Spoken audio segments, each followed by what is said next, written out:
की। ग्राम पंचायत विकास अधिकारियों के आज नियुक्ति पत्र वितरण समारोह में मंच पर आसीन अभी आप सब लोगों ने जिनको सुना, पंचायती राज विभाग के मंत्री, आध्यात्मिक जगत के विश्व प्रसिद्ध व्यक्तित्व आदरणीय सतपाल महाराज जी, अभी आप नेपाल से होके आए हैं। इस कार्यक्रम में आने से पहले आपका नेपाल का प्रवास था और मैं भी नेपाल जाता रहा हूं बचपन से, इसलिए मैंने कहा कि आपका लगाव देखिए कि नेपाल में भी दुनिया के कई सारे देशों का आपका भ्रमण हो चुका है। हमारे कैबिनेट मंत्री आदरणीय गणेश जोशी जी, राज्यसभा के सांसद, हमारे बहुत वरिष्ठ नेता, राष्ट्रीय कोषाध्यक्ष आदरणीय नरेश बंसल जी, ताजपुर क्षेत्र के हमारे बहुत ही वरिष्ठ और लोकप्रिय विधायक आदरणीय कल्याण दास जी, कैंट क्षेत्र की लोकप्रिय विधायक आदरणीय सविता कपूर जी, डोईवाला विधानसभा के हमारे जुझारू और लोकप्रिय विधायक आदरणीय ब्रजभूषण जरोला जी, जस्टिस DS वर्मा जी, चंद्रेश यादव जी, सचिव डायरेक्टर पंचायती राज निधि यादव जी, अपर सचिव पंचायती राज श्री पन्नालाल शुक्ला जी एवं पंचायती राज विभाग के यहाँ उपस्थित सभी हमारे अधिकारीगण और आज जिनके लिए ये कार्यक्रम आयोजित हो रहा है, ऐसे नियुक्ति प्राप्त करने वाले हमारे सभी पंचायती राज विभाग के सभी ग्राम पंचायत विकास अधिकारीगण, मैं सबसे पहले तो आज आप सभी का आज इस मुख्य सेवक सदन में आप सबका स्वागत करता हूं, आप सबका अभिनंदन करता हूं कि आप सब यहां आए हैं और साथ ही पंचायती राज विकास विभाग में ग्राम पंचायत विकास अधिकारी के पद पर नियुक्त होने वाले सभी 126 अभ्यर्थियों को हार्दिक बधाई देता हूं, शुभकामनाएं देता हूं। और आज का ये दिन आप सबके जीवन में एक नया अध्याय लेकर आया है, एक नई शुरुआत आप सबकी आज से प्रारंभ हो रही है। आज से आप सभी लोग लोकतंत्र की सबसे महत्वपूर्ण इकाई ग्राम पंचायत के अभिन्न अंग बनकर सभी गांवों के समग्र विकास को सुनिश्चित करने की दिशा में कार्य करेंगे। साथियों, राज्य सरकार अपने स्तर से चाहे कितनी भी योजनाएं संचालित कर ले, परंतु कोई भी राज्य तब तक उन्नति नहीं कर सकता जब तक उस राज्य की जो हमारी ग्राम इकाई हर प्रकार से समृद्ध न हो, जब तक वो विकसित न हो, हर प्रकार से आत्मनिर्भर न हो, जब तक वहां पर सभी प्रकार के साधन और संसाधन और सरकार की संचालित योजनाएं अंतिम छोर में खड़े हुए व्यक्ति तक न पहुंचे। गांव के विकास में एक ग्राम पंचायत विकास अधिकारी की जो भूमिका है वो बहुत ही महत्वपूर्ण भूमिका है, अत्यंत महत्वपूर्ण है। और इस पद पर नियुक्त होकर आप लोग न केवल ग्राम पंचायतों के विकास के लिए बहुत सी नई योजनाओं की रूपरेखा तय करेंगे, बल्कि उनका क्रियान्वयन भी पारदर्शी तरीके से हो सके, यह भी आप सब सुनिश्चित करेंगे।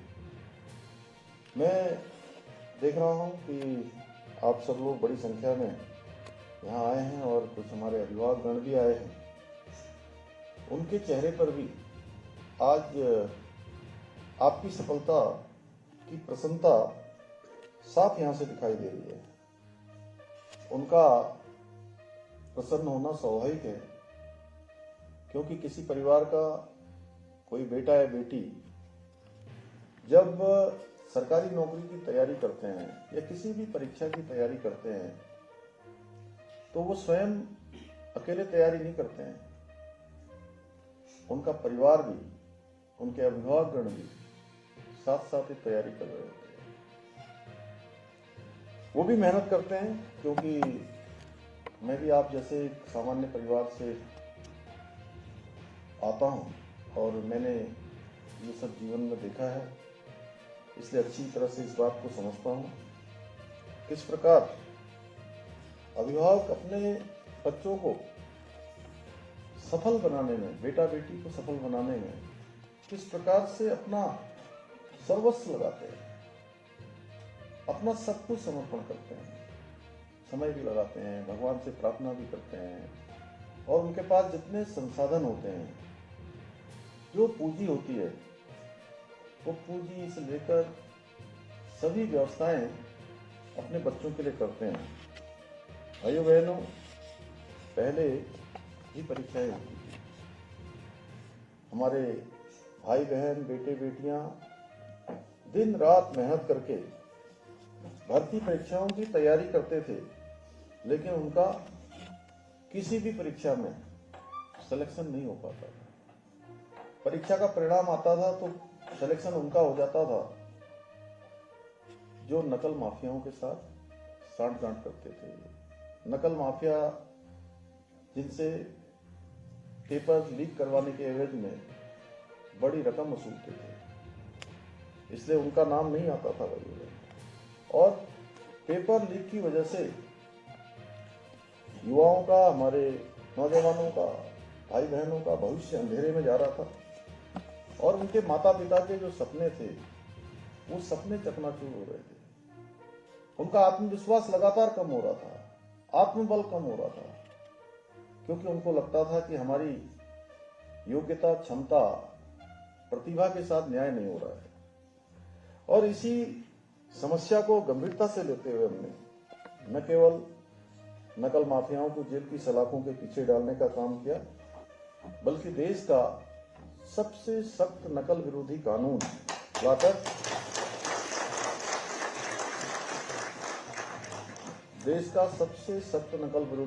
लाकर इस पेपर लीक की समस्या को जड़ से समाप्त करने का काम किया। और नकल विरोधी कानून के माध्यम से हमने सुनिश्चित किया कि अब परीक्षा में सिर्फ प्रतिभा चलेगी, योग्यता चलेगी, क्षमता चलेगी, सिफारिश नहीं, और योग्यता जीतेगी, जुगाड़ या भ्रष्टाचार नहीं जीतेगा। और इस कानून में सजा और जुर्माने के जो प्रावधान हैं वो हमने अत्यंत कठोर रखे गए हैं, जिसका असर आज चारों तरफ साफ दिखाई दे रहा है। इस कानून के लागू होने के बाद एक भी परीक्षा में धांधली नहीं हुई है, एक भी प्रकरण परीक्षा लीक का नहीं आया है, एक मामले में भी न्यायालय में कोई बात दायर नहीं हुआ है। अब सभी परीक्षाएं पूरी पारदर्शिता के साथ आयोजित हो रही हैं, और हजारों योग्य जो हमारे अभ्यर्थी हैं, हमारे भाई बहन हैं, बेटे बेटियां हैं, उन सभी को आज नियुक्तियां मिल रही हैं। आपको जानकर खुशी होगी कि पिछले 3.5 सालों में 20,000 से भी अधिक सरकारी नौकरियां संपन्न कराने में हमको सफलता प्राप्त हुई। हमारी सफलता को कायम रखते हुए आप सभी अभ्यर्थी पूरी पारदर्शिता के साथ और अपनी मेहनत के बल पर आज ग्राम पंचायत अधिकारी के रूप में आप सबको आज नियुक्ति पत्र प्राप्त हो रहे हैं। सही कह रहा हूं? नकल अध्यादेश का असर तो है। आप सभी अपनी मेहनत के दम पर ही परीक्षा में पास हुए हो ना। कोई ऐसा तो नहीं है जिसने नकल करी हो? कोई नहीं होगा। कोई बात इतने धीरे से क्यों बोल रहे हैं?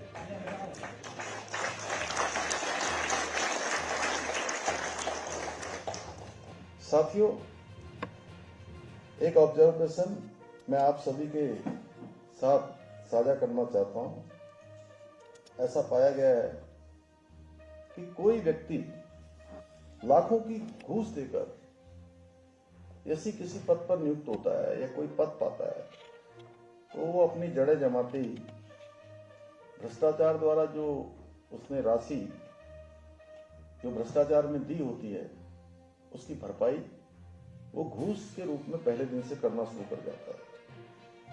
और जब कोई मेहनती, ईमानदार और लगन के दम पर कोई नियुक्ति प्राप्त करता है तो वो आम लोगों की जो समस्याएं हैं उसको महसूस करता है और उसको जड़ से समाप्त करने के लिए ईमानदारी से अपना काम करता है।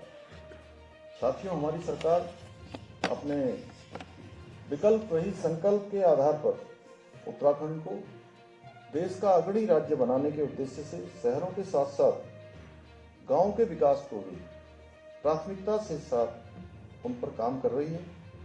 इस दिशा में अभी जैसा सचिव चंद्रेश यादव जी ने कहा कि आप सबकी जिम्मेदारी कई मायनों में अब और महत्वपूर्ण हो जाती है, क्योंकि इन वर्षों में हमारा राज्य देश के उन राज्यों में शामिल हो गया है जो नवाचार करने के मामले में,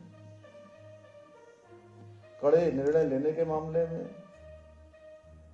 नई नई उपलब्धियां प्राप्त करने में हिंदुस्तान के अग्रणी राज्यों में हमारा नाम आ गया है। जैसे समान नागरिक संहिता जब भारत का संविधान बन रहा था तो बाबा साहब अम्बेडकर समेत सभी संविधान निर्माता जो हमारी पूरी कमेटी थी, उन सभी ने भारत के संविधान के अनुच्छेद में इसका प्रावधान किया था कि देश के अंदर समान नागरिक संहिता होनी चाहिए। और समय समय पर भारत का उच्चतम न्यायालय भी इस पर निर्णय दे चुका है। कई सारे ऐसे केस सुप्रीम कोर्ट में गए, चाहे वो सायरा बानू केस हो, भारती केस हो, अनेक केस है, इसका उल्लेख बड़ा लंबा है। उसके आधार पर हमने उत्तराखंड में भारत के संविधान के अनुच्छेद 44 के अंतर्गत विधेयक लाकर यहाँ की जन भावनाओं के अनुरूप समान नागरिक संहिता का कानून यहाँ पर लागू कर दिया। 27 जनवरी 2025 से हमारे राज्य में समान नागरिक संहिता लागू हो गई।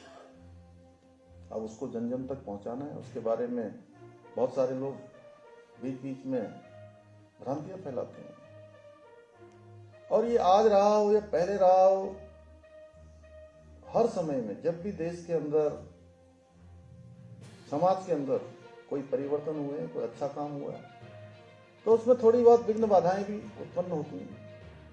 लेकिन विघ्न बाधाओं से हमें जरा सा भी विचलित नहीं होना है और हमें सही मायने में इसकी मूल भावना, संविधान की मूल भावना और किन कारणों से राज्य के अंदर ये लागू किया जा रहा है, इसका फायदा लोगों को मिलना चाहिए। महिला सशक्तिकरण होना चाहिए, हर किसी की सुरक्षा का प्रबंध होना चाहिए, बच्चों के भविष्य का, सुरक्षित भविष्य का प्रावधान इसमें किया गया है।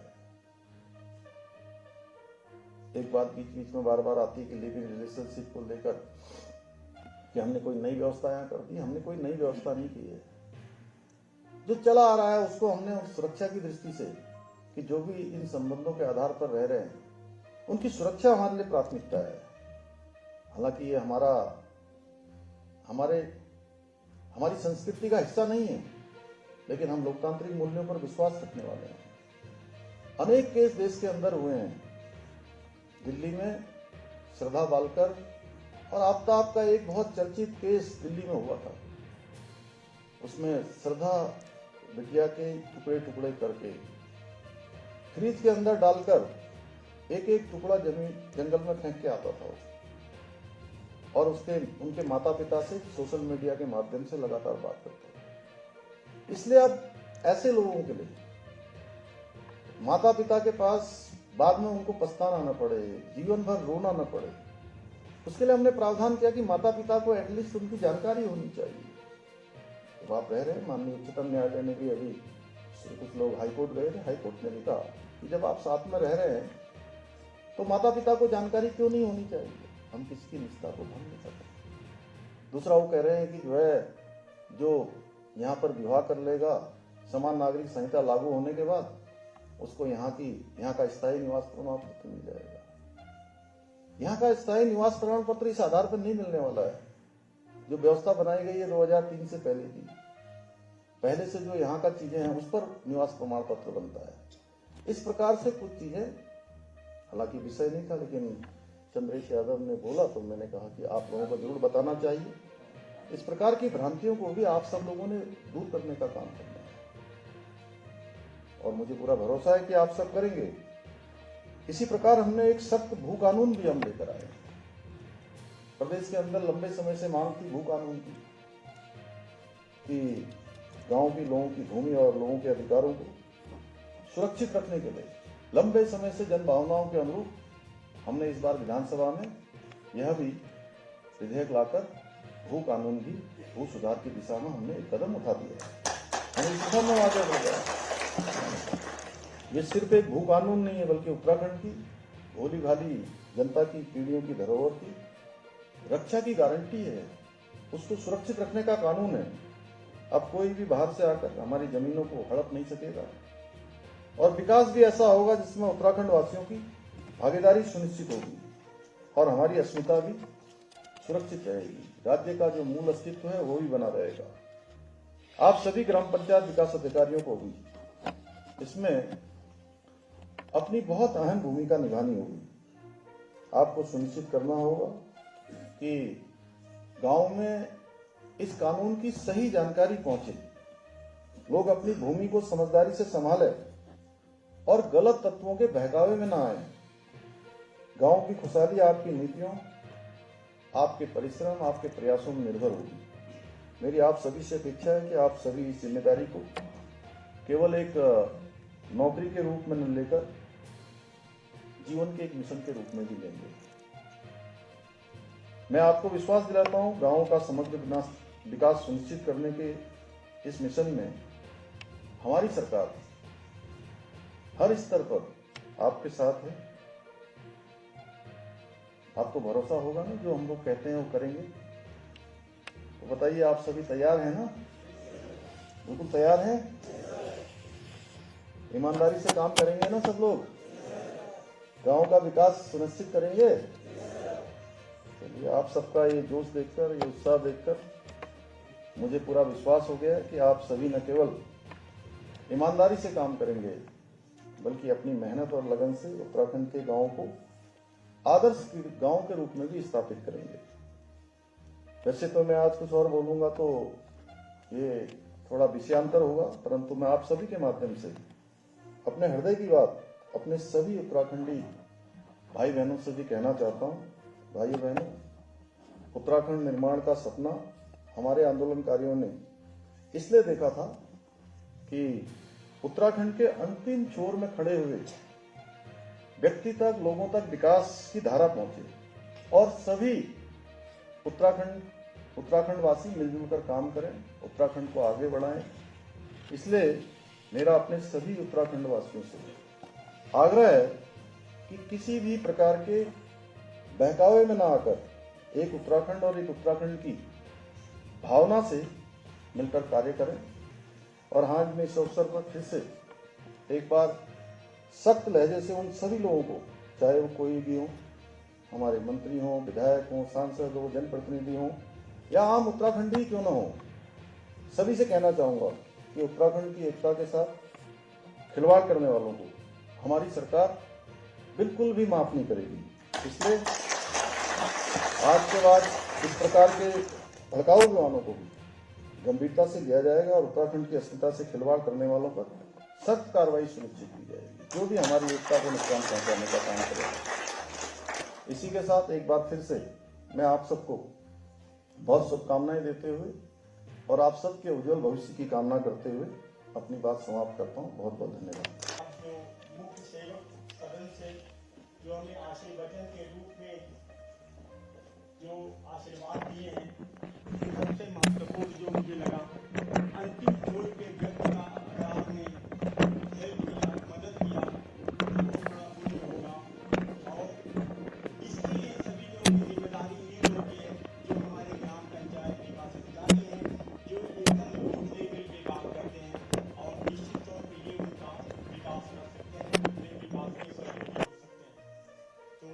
इसी क्रम को आगे बढ़ाते हुए वितरण समारोह से पहले मैं बताना चाहूँ सभी माननीय आए हुए अतिथियों का एक शेर के साथ स्वागत करूंगा। जैसे जमीन पे चमकते हैं जुगनू और आसमान में चमकते हैं तारे, जैसे जमीन पे चमकते हैं जुगनू आसमान में चमकते हैं तारे, कुछ ऐसे ही छटा बिखेर रहे हैं माननीय अतिथिगण हमारे। मैं आमंत्रित कर रहा हूँ, अब एक एक जिलेवार यहाँ पे आएंगे और अपना मैं माननीय मुख्यमंत्री जी के संज्ञान में बताना चाहूँगा कि 126 लोगों में से जनपद टेरी गढ़वाल के 17, देहरादून के 6, पौड़ी गढ़वाल के 25, रुद्रप्रयाग के 7, हरिद्वार के 5 और नैनीताल के 3, उधमसिंहनगर के 8, बागेश्वर के 8, पिथौरागढ़ के 10 और अल्मोड़ा के 18 अभ्यर्थी हैं।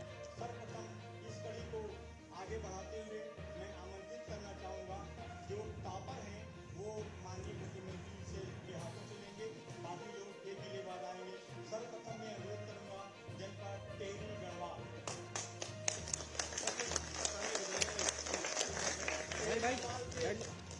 श्री भरत सिंह रावत जी, भरत सिंह रावत जी आ जाए, टेरी के साथ नीचे आ जाए।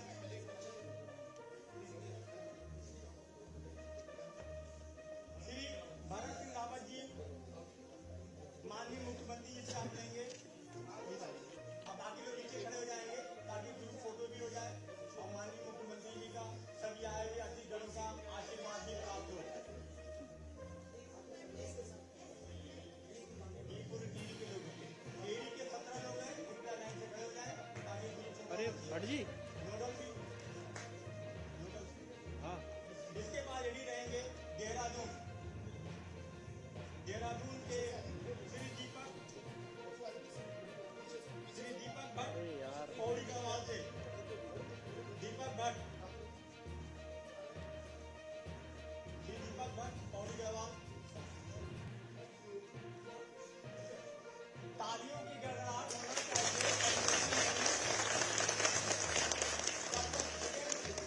पौड़ी गढ़वाल श्री दीपक भट्ट, पौड़ी गढ़वाल दीपक भट्ट। नेक्स्ट तैयार रहे रुद्रप्रयाग श्री संजय कुमार जी तैयार रहेंगे, उनके साथ के सारे लोग मैक्सिमम 25 लोग हैं पौड़ी गढ़वाल के।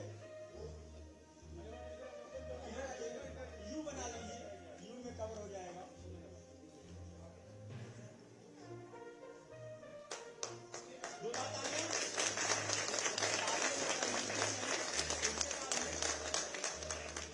रुद्रप्रयाग श्री संजय गोसाई,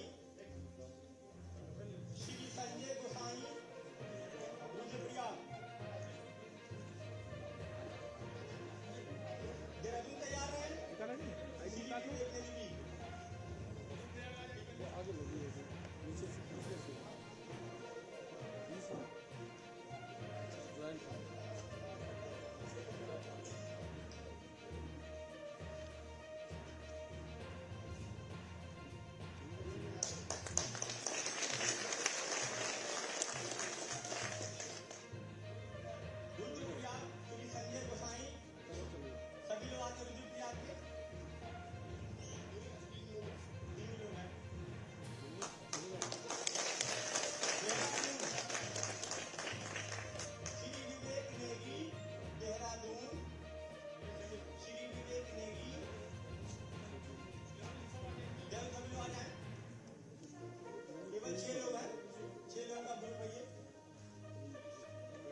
तैयार रहेंगे।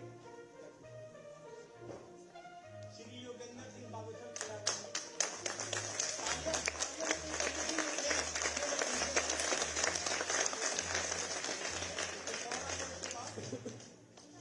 बागेश्वर श्री योगेंद्र सिंह जी, यहाँ के 8 अभ्यर्थी। श्री योगेंद्र सिंह ऊपर आ जाए। पिथौरागढ़ श्री सूर्य प्रताप सिंह तैयार है। उसको ऊपर नहीं रखना है, मैं साइड नीचे रखते हैं और कवर है तो नहीं तो कुछ कर सकते डॉक्टर ध्वनि से इन सभी अभ्यर्थियों का स्वागत होना चाहिए। हैं और के साथ बोलना है। पिथौरागढ़ आगे श्री सूर्य प्रताप सिंह, ये 10 अभ्यर्थी हैं। अल्मोड़ा बताना भी यही खत्म कर लीजिए। 10 अभ्यर्थी पिथौरागढ़ अल्मोड़ा के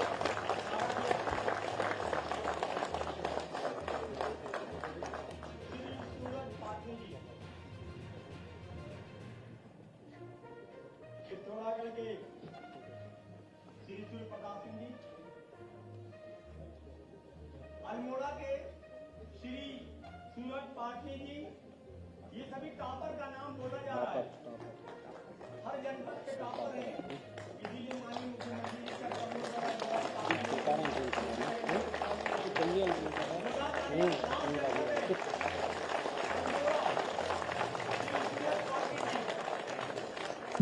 नहीं